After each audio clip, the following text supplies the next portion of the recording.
En un mundo lleno de violencia, tristeza y enfermedad, siempre hay una respuesta. Clama a mí y yo te responderé, dice el Creador. El Tabernáculo de la Fe presenta un mensaje de esperanza.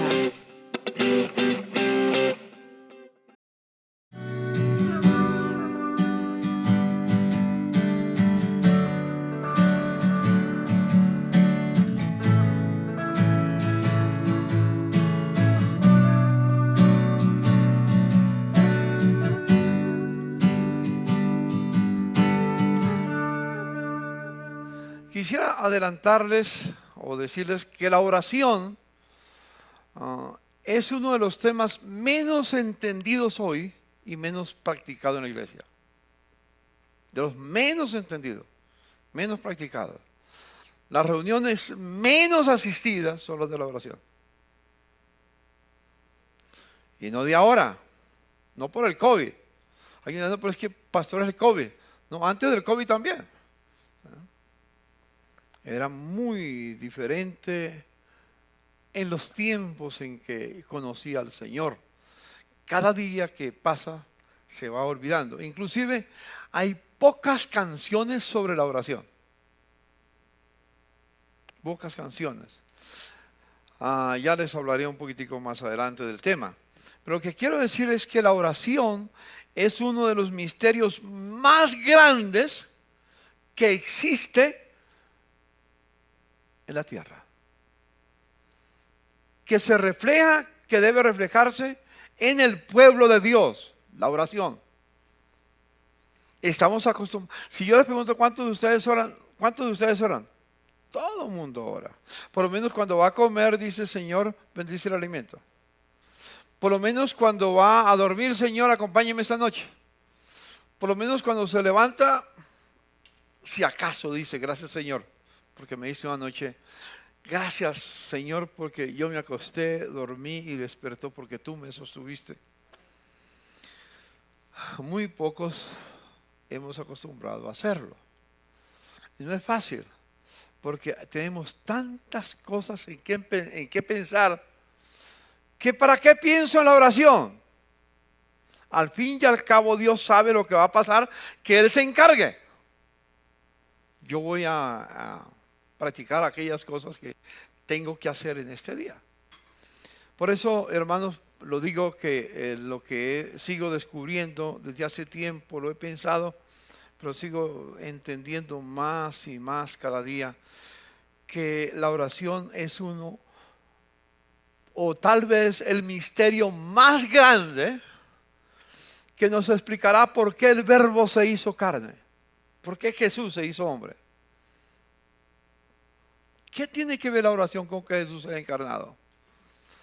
Tal vez dentro del concepto que tenemos, nada. Simplemente que Él sí oró. Leímos la oración hermosa de Juan 17. Esa es una de las pocas oraciones, tal vez completa o tal vez en síntesis, que el apóstol Juan escribió por revelación del Espíritu Santo. Son 26 versículos que nos hablan de la oración. Es una oración del Señor. Hay mucho para hablar de ellos.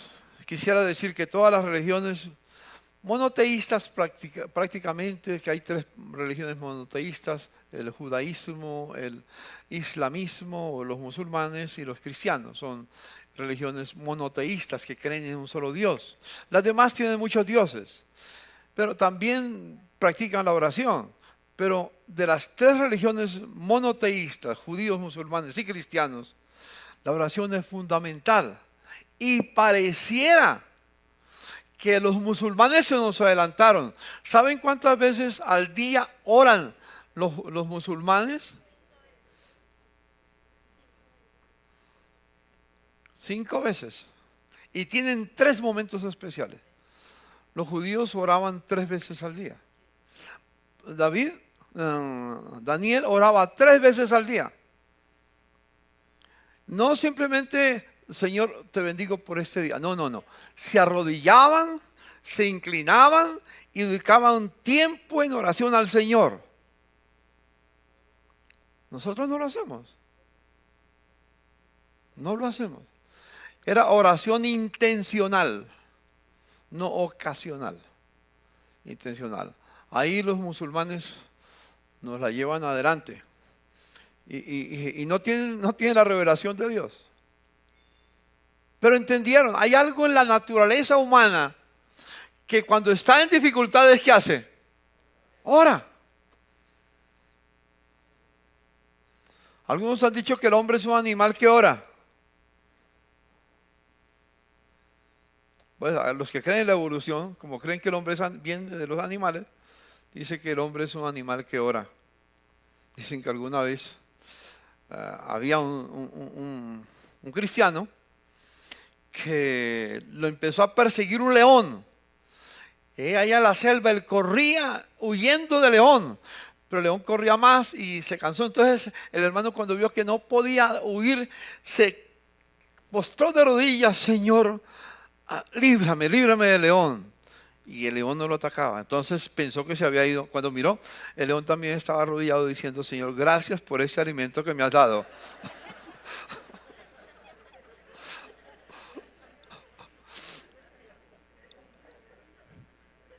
Así que, hermanos,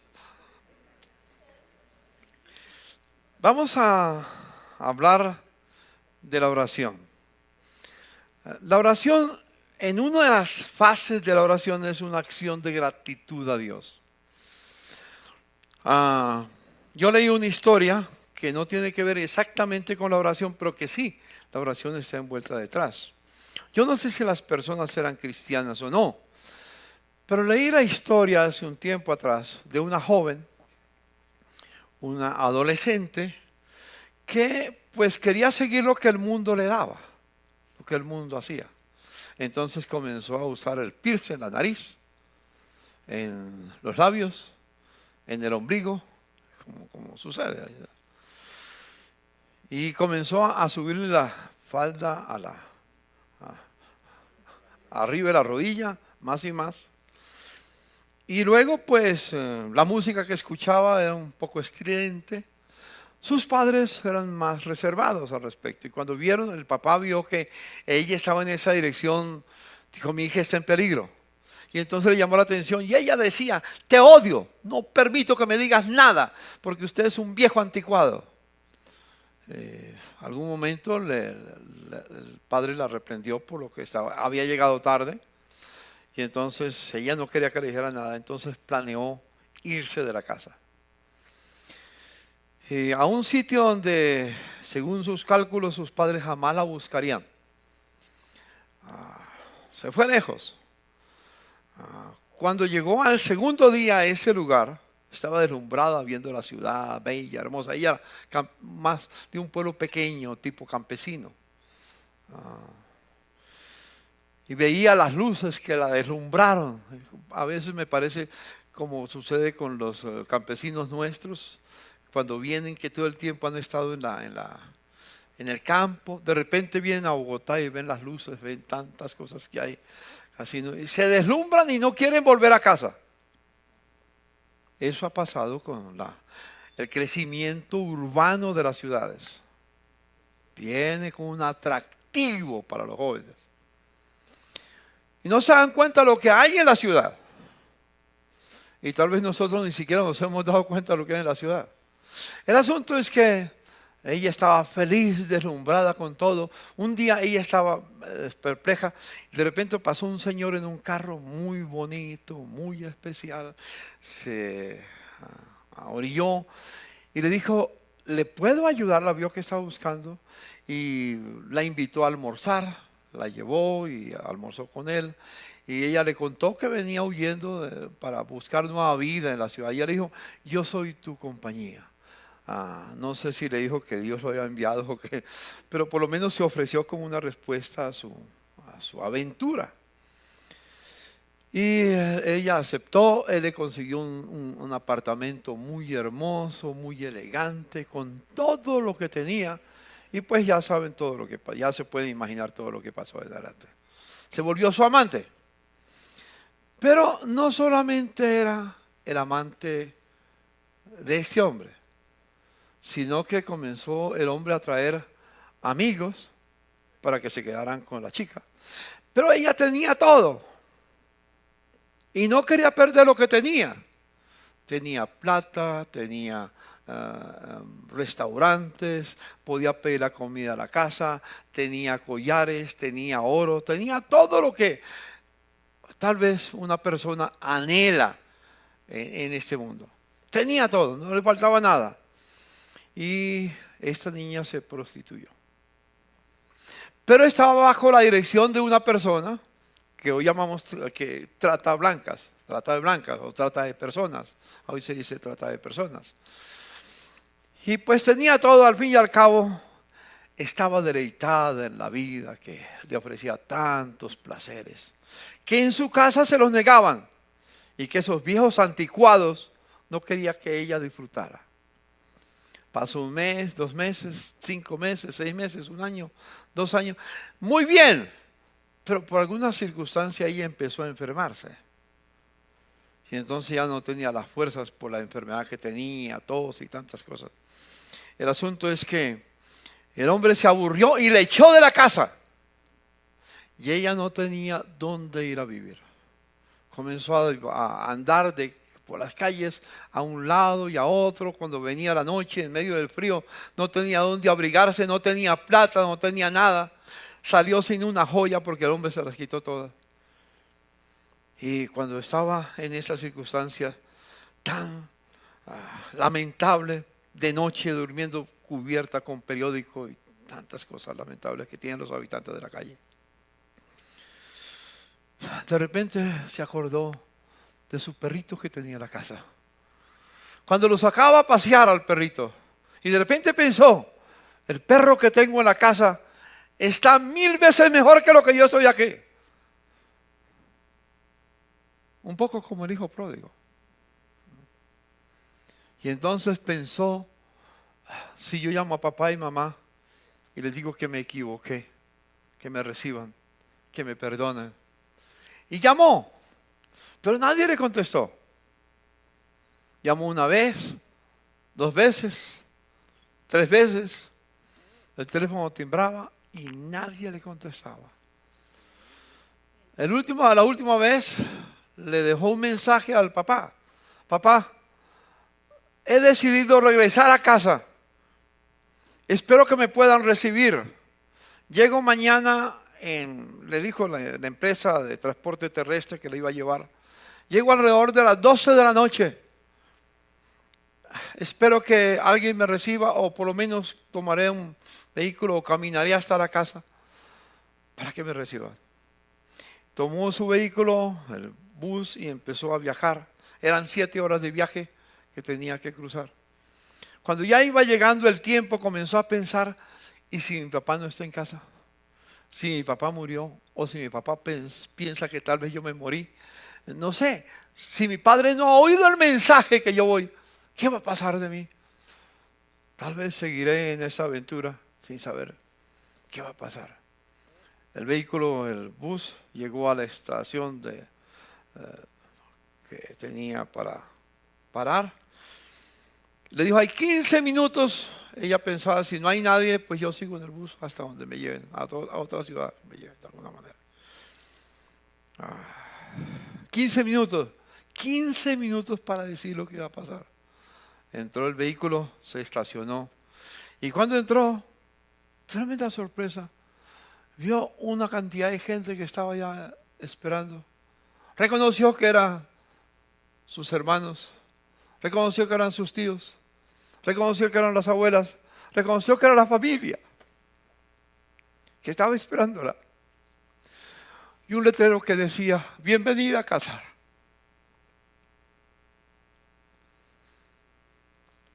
Cuando se bajó del bus, el padre se adelantó y la abrazó. Y le dijo, hija, ella le quiso decir, padre, perdóname que me equivoqué. Él le dice, no me digas nada ahora, después hablamos, porque la cena te está esperando. Hay una cena especial que hemos preparado en esta casa para decirte, bienvenida a casa. No sé cuánta gratitud habrá tenido esa niña con su padre, con su familia,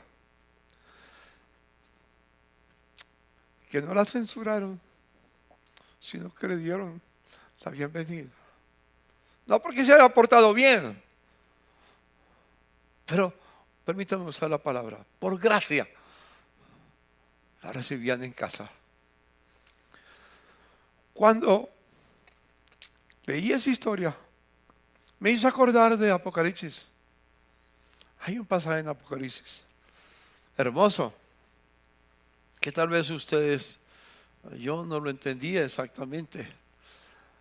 Dice, y después de esto, Apocalipsis 19, del verso 1 al 9, después de esto oí una gran voz de gran multitud en el cielo que decía, aleluya, salvación y honra y gloria, poder son del Señor Dios nuestro, porque los juicios son verdaderos y justos, pues ha juzgado a la gran ramera que había sido juzgada, los que no vivían con Dios, que ha corrompido a la tierra con su fornicación y ha vengado la sangre de sus siervos de la mano de ella. Y otra vez dijeron, aleluya, y el humo de ella sube por los siglos de los siglos. Y los 24 ancianos que representan a los redimidos por la sangre de Jesucristo, y los 4 seres vivientes que representan la creación, se postraron en tierra y adoraron a Dios, que estaba sentado en el trono, y decían, amén, aleluya. Y salió del trono una voz que decía, alabad a nuestro Dios todos sus siervos, y los que le teméis, así pequeños como grandes. Y oí como la voz de una gran multitud, como el estruendo de muchas aguas, y como la voz de grandes truenos que decía, aleluya, porque el Señor nuestro Dios Todopoderoso reina. Gocémonos y alegrémonos y démosle gloria, porque han llegado las bodas del Cordero y su esposa se ha preparado. Y a ella se le ha concedido que se vista de lino fino, limpio y resplandeciente, porque el lino fino es las acciones justas de los santos. Y el ángel le dijo, escribe, bienaventurados los que son llamados a la cena de las bodas del Cordero. Y me dijo, estas son palabras verdaderas y fieles. Pienso en ese día que se avecina, especial. Llegaremos a la presencia del Señor y habrá una mesa inmensa, servida, con un banquete especial. ¿Para quiénes? Para la iglesia. Para la iglesia. Para la iglesia. Y nos dice, bienvenido a casa. Celebremos. ¿Cuántas lágrimas habrá aquel día? Estar en un lugar que no merecemos. Porque cuando dice que nos vestió de lino fino y resplandeciente, que son las acciones justas de los santos, es lo que el Señor, lo que se llama la justicia imputada. Dios pagó por nosotros y nos declaró a nosotros inocentes. No nos ganamos la salvación. Él la ganó por nosotros y nos vistió de su justicia, ese lino fino. Y cuando Dios nos ve perfectos. ¿Sabe por qué nos ve perfectos? Porque nos ve a través de los ojos de su Hijo. A través de los ojos de su Hijo.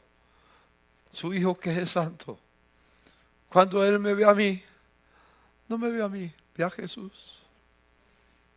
Y cuando ve a Jesús, me ve perfecto. Aleluya. Y cuando me ve a mí, dice, ahí está mi Hijo amado, en el cual tengo contentamiento.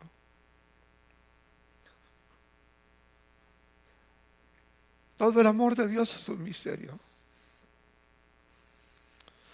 El amor de Dios es incomparable e incomprensible. Nos tiene unas bodas preparadas que no merecemos. ¿Cómo no vivir agradecidos con Dios? Con todo lo que nos ha dado aquí en la tierra, con todo lo que nos ha entregado. Le decimos, Señor, gracias. Puedes decir al Señor, gracias. Ahí vamos a estar sentados con todos los seres humanos que ha existido en la tierra, que son redimidos por la sangre de Jesucristo. Ninguno es perfecto. Ninguno. Apocalipsis 5 no lo dice. No se halló entre la inmensa multitud que apareció frente al Cordero y frente al que está sentado en el trono. Nadie era digno. Pero luego hay el canto. Es el Cordero que derramó su sangre por nosotros. Es el Cordero que nos hace dignos. Tú y yo no somos dignos porque lo merecemos. Somos dignos por la sangre de Cristo, por el sacrificio de Cristo. Hermanos míos, la oración está envuelta en ese principio de gratitud. Yo debo orar a Dios no solo porque tengo necesidades o porque tengo problemas, sino porque estoy agradecido.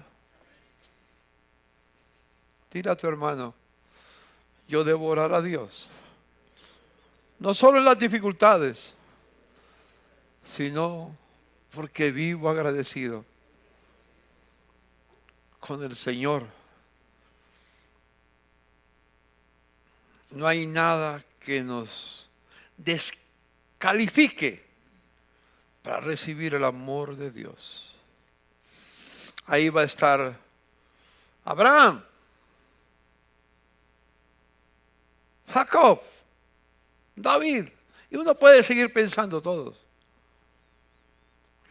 ¿Cuál de ellos será digno? Ninguno. ¿Quién de ustedes es digno por sus obras? No por obras, para que nadie se gloríe.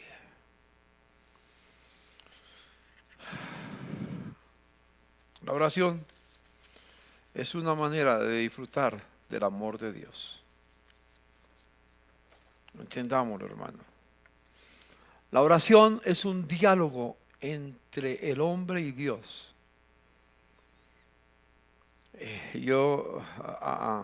Miguel Ángel, el famoso artista Miguel Ángel, captó bien la situación del hombre con Dios en el famoso cuadro de la creación.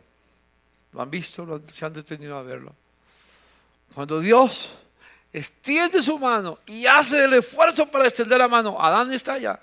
Ya Adán apenas hace así.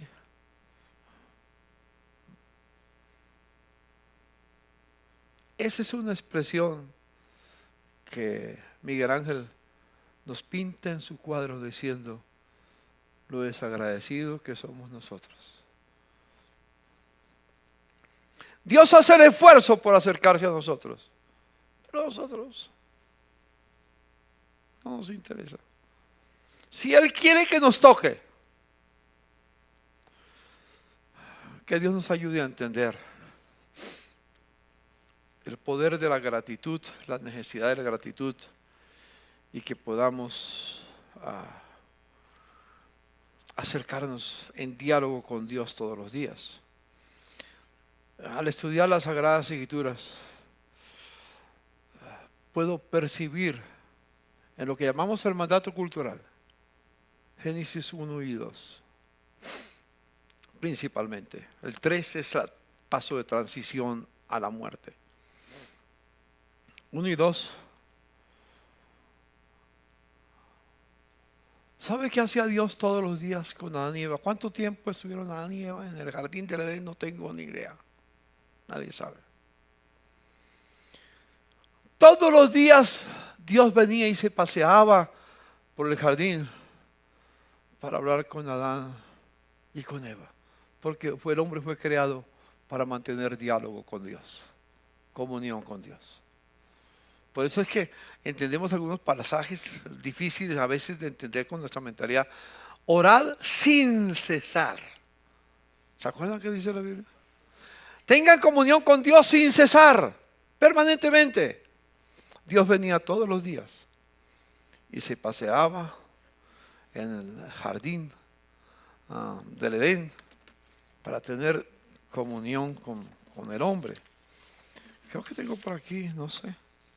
Sí, un poema que descubrí estos días, ¿Se acuerdan que cuando Dios vino para pasear, dónde estaba Adán?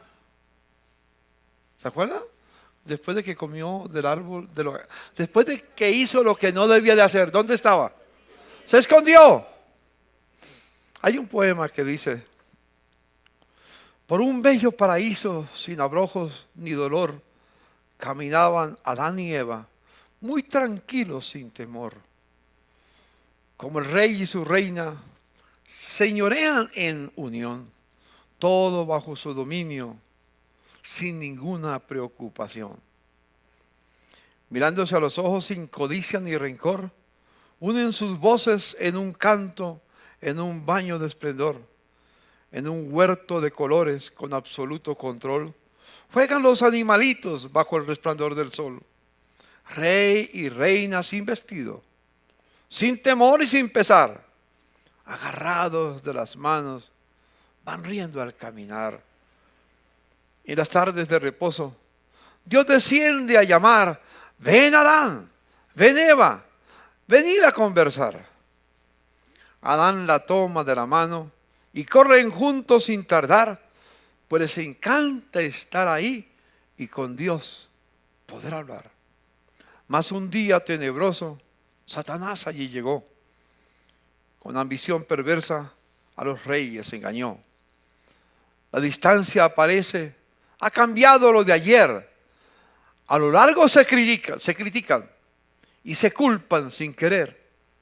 Al caer la tarde fría, en soledad, sin hablar, encogidos por su culpa, oyen a su Dios llamar: Adán, Eva, queridos, venid a responder, venid a conversar. Mas se lanzan a los montes y se quieren esconder. Hoy los hombres como ellos han querido olvidar lo de antaño y lo de hoy, y no quieren escuchar. Pero Dios aún los llama: Adán, Adán, ¿dónde estás? Adán, Adán, ¿qué has hecho? Te amo. Adán, ¿a dónde vas?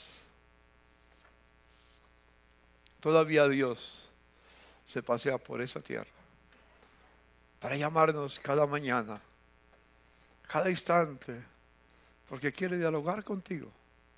Quiere que nosotros dialoguemos con Él. Le contemos nuestras cuitas, le contemos nuestros temores, nuestros pesares. Sí, quiere que lo hagamos. Pero hermanos, gratitud con Dios, porque Él creó al hombre para dialogar con Él y nos redimió para eso. No nos redimió simplemente para llevarnos al cielo, nos llevó para caminar todos los días y dialogar contigo y conmigo, y ese diálogo se llama oración.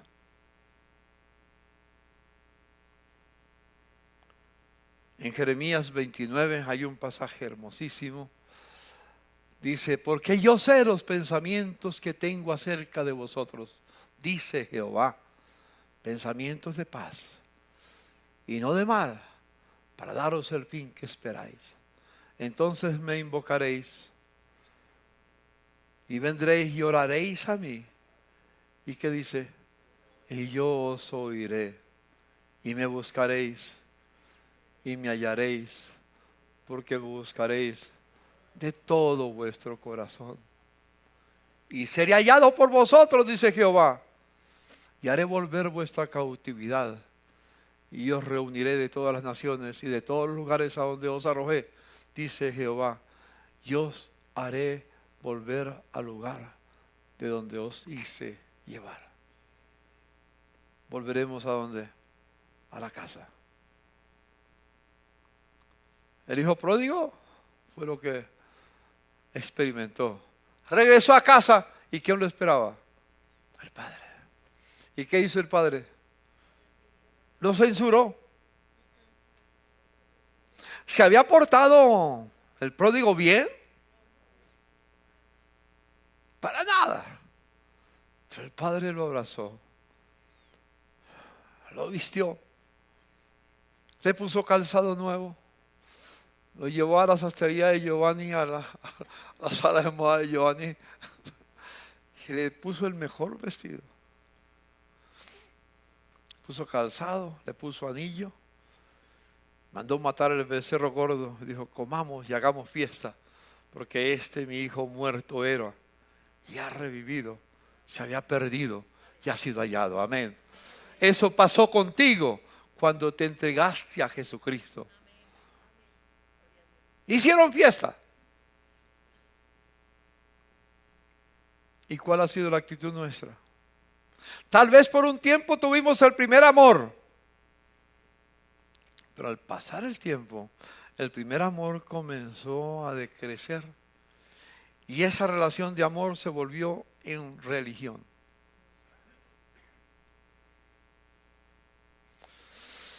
Ay, hermanos, que Dios nos ayude, porque estamos caminando con Dios. Aquí estoy con vosotros todos los días hasta el fin del mundo. Dígale a su hermano, el Señor está con nosotros todos los días hasta el fin del mundo. Hermano, esto de la oración hay tanto para hablar que yo no sé esa serie cuánto nos va a tomar. Pero no importa. Vamos a hablar de Jesús y la oración. Esto lo que hice fue la introducción. Ahora entro al tema. Para hablar de Jesús y la oración.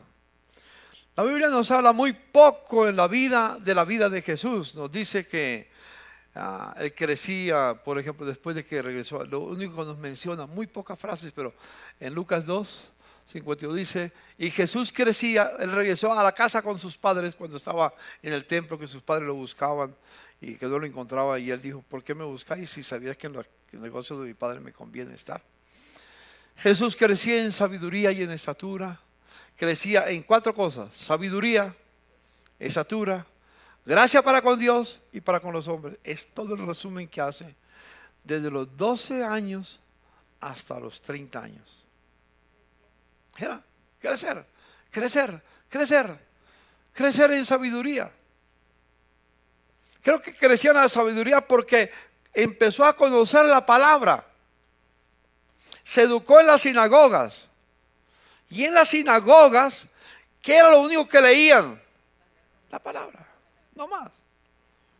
Él las aprendió de memoria. Por eso cuando fue allá a Jerusalén, a los 12 años de edad, deslumbró a los maestros con la sabiduría que tenía. Todo lo que hizo fue tomar la palabra. No nos dice qué hizo, pero tomó la palabra y los deslumbró. La palabra nos hace sabios. Dile a tu hermano, la palabra nos hace sabios. Tenemos que estudiar la palabra, meditar la palabra. Bueno, no solamente crecía en sabiduría, crecía en estatura física, ¿sí? Pero crecía en gracia para con Dios porque hacía lo que al Padre le agradaba, ¿sí? Y esa gracia con Dios le daba gracia para con los hombres. Era el crecimiento social, ese llamado. Pero aquí, en Lucas 3:21, hablando de Jesús y la oración, cuando él comenzó su ministerio a los 30 años de edad, fue para ser bautizado por Juan. Aconteció que cuando todo el pueblo se bautizaba, también Jesús fue bautizado. Y orando, ¿qué hizo Jesús cuando fue bautizado? Orando, no antes, creo que antes, claro. Creo que en el momento del bautismo. Creo que cuando salió del bautismo orando. Todo el tiempo fue de oración. No sé cuándo es que tenemos los bautismos acá. El próximo sábado tenemos bautismos. Hay un grupo que se va a bautizar, no sé, de 25, no sé cuántos. Un buen grupo se va a bautizar. Tendremos bautismos acá, claro, no podemos invitar a todos porque oren por ellos. Pero espero que los que me escuchan, que los que están aquí que se van a bautizar, o los que me escuchan a través de la televisión, recuerden lo que Jesús hizo. Oró antes, en y después. Y orando el cielo se abrió y descendió el Espíritu Santo sobre él en forma corporal como paloma. Y vino una voz del cielo que decía, tú eres mi Hijo amado, en ti tengo complacencia. Cuando obedecemos la voluntad del Padre, somos hijos amados. Todos ustedes, todos nosotros, digan conmigo, somos hijos amados de Dios. Somos hijos, no seremos. Somos hijos amados de Dios. Voy a seguir leyendo textos. En Lucas capítulo 4, versículo 15, Jesús fue al desierto después. ¿Qué hizo 40 días en el desierto? Cuando Jesús fue tentado, estuvo 40 días en ayuno. ¿Qué hacía? Orar, aunque no lo diga la palabra. No dice la palabra orar, pero estaba 40 años en comunión con su Padre Celestial. Al cabo de 40 años, 40 días, y al cabo de los 40 días, tuvo hambre. Y viene el proceso de la tentación, que no voy a hablar del tema, el proceso de la tentación, solamente para mencionar lo que pasó. Jesús dice que fue al desierto lleno del Espíritu Santo. Y después de orar por 40 días, no solo en el bautismo, sino después por 40 días siguió orando. Y cuando regresó a Galilea, volvió en el poder del Espíritu Santo. Se fue lleno y regresó ¿cómo? En el poder del Espíritu Santo. Jesús es nuestro modelo. Jesús dice, recibiréis poder cuando haya venido sobre vosotros el Espíritu Santo. Y me seréis testigos en Jerusalén, Judea, Samaria y en toda la tierra. Y enseñaba en las sinagogas. Dice, Jesús volvió en el poder del Espíritu a Galilea y se difundió su fama por toda la tierra de alrededor y enseñaba en las sinagogas de ellos y era glorificado por todos, exaltado. En Mateo 6, del verso 5 al 15, hay algo sobre la oración que Jesús nos dice. Y cuando ores, no dice si oras. ¿Cuándo? Se presupone que todos oramos. Pero nos dice qué tenemos que hacer. Cuando ores, no seas como los hipócritas, porque ellos aman el orar de pie en las sinagogas y en las esquinas de las calles para ser vistos de los hombres. De cierto os digo, ya tienen su recompensa. Mas tú, cuando, no si, cuando ores, entra en tu aposento. Y cerrada la puerta, ora a tu Padre que está en secreto. Y tu Padre que ve en lo secreto te recompensará en público. Y orando no uséis vanas repeticiones como los gentiles que piensan que por su palabrería serán oídos. Es decir, no recen, oren. No os hagáis pues semejantes a ellos, porque vuestro Padre sabe de qué cosas tenéis necesidad antes de que vosotros le pidáis. Vosotros pues oraréis así. Padre nuestro, repitámoslo juntos. A ver. Padre nuestro que estás en los cielos, santificado sea tu nombre. Venga tu reino, hágase tu voluntad, como en el cielo, así también en la tierra. El pan nuestro de cada día, dánoslo hoy. Y perdónanos nuestras deudas, como también nosotros perdonamos a nuestros deudores u ofensores. Y no nos metas en tentación, mas líbranos del mal, porque tuyo es el reino, el poder y la gloria por todos los siglos. Amén. Porque si perdonáis a los hombres sus ofensas, os perdonará también a vosotros vuestro Padre Celestial. Mas si no perdonáis a los hombres sus ofensas, tampoco vuestro Padre os perdonará esas ofensas. Esta fue una oración modelo que Jesús nos dice qué actitudes tenemos que tener en la oración. Estudiar cada frase del Padre Nuestro es un estudio espectacular. Cada frase. Porque Él quiere no solamente que repitamos. Si lo repetimos, si vamos a rezar el Padre Nuestro, todos lo saben de memoria. Y si no lo sabe, pues lo va a repetir y va a adivinar la palabra que sigue. Porque ya por años está de alguna manera en nuestra mente, aunque no la recordemos toda, pero se consigue fácil. Pero Jesús no quiere simplemente que la repitamos. Nos dio una oración para aprender a orar. ¿A quién va dirigida? ¿Qué pedimos? ¿Cuáles son las necesidades? ¿Cuáles son las condiciones que debemos de conseguir? ¿Sí? Y termina con la frase, una declaración lapidaria, final. Porque si perdonáis a los hombres sus ofensas, os perdonará también a vosotros vuestro Padre Celestial. Mas si no perdonáis a los hombres sus ofensas, tampoco vuestro Padre os perdonará. Jesús tenía una costumbre. ¿Cuál era la costumbre de Jesús? Esa es una expresión que se encuentra varias veces en Mateo, en Lucas, en Marcos. ¿Qué hacía Jesús? Léalo conmigo. Levantándose muy de mañana, siendo aún muy oscuro, salió y se fue a un lugar desierto y allí oraba. ¿Cuándo oraba el Señor? Hay una canción que cantábamos, ¿no te recuerdas? La madrugada aún estaba oscura y yo buscaba el rostro del Señor. Amén. No saben.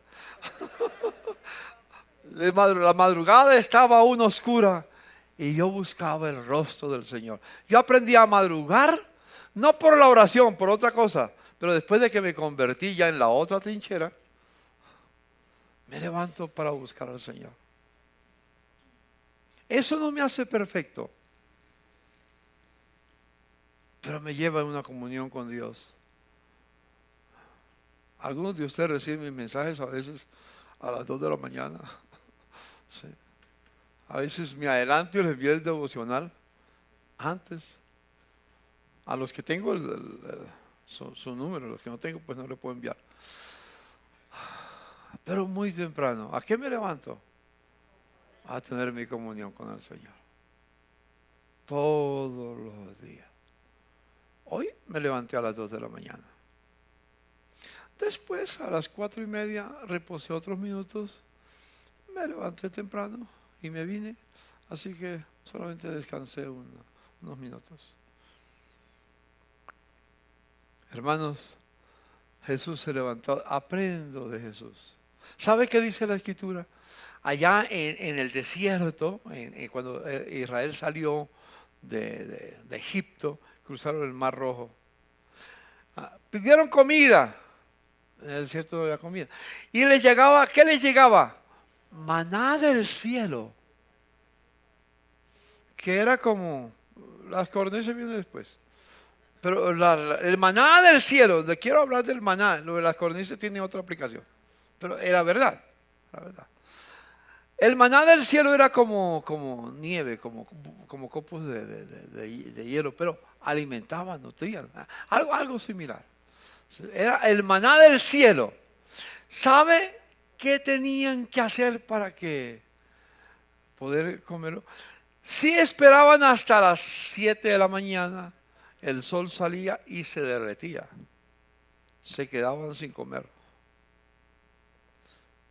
Dios es sabio. Hubiera podido enviar el maná de otra manera, otro tipo, que no se derritiera. Pero tenían que madrugar a recoger el maná. Porque si se levantaban a las 7 de la mañana, cuando el sol había salido, ya no había maná. ¿A qué horas tenían que levantarse? A las 4, a las 3, a las 2. El campo estaba lleno de comida.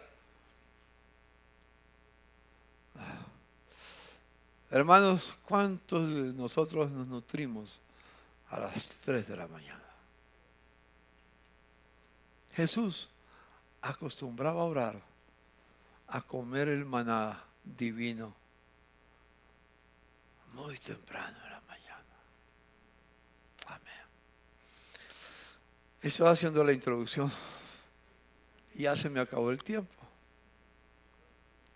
Ya vendrá más. Vamos a seguir hablando del tema. ¿Está bien? por lo menos quiero hablarles, la oración es importante. Y vamos a caminar hasta que encontremos que la oración es un misterio. Y cuando yo tal vez de hoy yo creí que iba a terminar todo ahorita de lo que tengo, me queda página y media. Voy a la mitad de lo que escribí. Así que me queda para el próximo día del Señor seguir hablando. Pero esto nada más, ténganlo en cuenta. Jesús se levantaba todos los días antes de salir el sol. ¿A qué? A orar. A orar. Por eso Jesús tenía tanto poder, tanta gracia, por la comunión con su Padre Celestial. Todos los días el Padre Celestial venía y Jesús caminaba con él y se iba a un lugar desierto. No estaban en casa, estaban fuera. Si estás en tu casa, no te vayas a un lugar desierto que no hay y no salgas a la calle porque es peligroso. Por lo menos entra en tu lugar de oración, en el cuarto de oración si es que lo tienes. Tenemos que volver a ver esa película, ¿no? Cuarto de oración. El cuarto de guerra, eso. Gracias, cuarto de guerra. Y vamos a aprender cómo ser un guerrero en oración. ¿Cuántos de ustedes quieren aprender cómo ser guerreros de oración? Unos poquitos nada más, los demás están asombrados. Algunos me están preguntando, no, si para ser guerrero tengo que levantarme a las 2 de la mañana, jamás. Seré un miserable en la vida cristiana, pero iré al cielo por gracia, pero no haré ningún efecto en la tierra. Hermanos míos, por lo menos recordemos esto. Como decía mi hermano José Batista, si de todo lo que les he dicho se les olvida y se acuerdan de esto, no me importa. No me importa, con tal de que se acuerden que hay que madrugar para orar. Amén. Inclinen su rostro y oren. Empecemos a orar. Digámosle al Señor, Señor, danos un espíritu de oración. Queremos caminar contigo. Sé que todos los días tú vienes a mi casa, a mi hogar, y esperas que yo me levante a dialogar contigo. Enséñame el valor de la oración, Padre. Enséñame el valor de la oración. Señor, te doy gracias. El privilegio de ir a oración contigo no es porque somos perfectos. Es porque tú, si Adán y Eva hubieran confesado su transgresión, tú los hubieras perdonado y otra cosa sería el mundo, Señor, la raza humana. Pero ellos apenas se disculparon. Le echaron la culpa al otro, Señor. Y no dieron el paso que debían de dar. Pero Señor, tú nos has perdonado. Estamos ya en tu presencia, caminando contigo en la tierra. Permite que todos los días, antes que salga el sol, Señor, te busquemos en oración. A ti sea la gloria, Señor. Mientras siguen orando, no sé si habrá alguna persona nueva. En algún momento voy a llamarles, en el camino a medida que avancemos, voy a llamarles para que hagamos pacto de oración con Dios. Pacto de oración unos con otros. Y tengamos compañeros de oración. Eso tiene todo un proceso que tiene que llegar a cumplirse lo que está en la Escritura. Un pueblo que ora, que persevera en la doctrina y la enseñanza de la palabra, que persevera en la comunión unos con otros, que persevera en la oración. En la oración.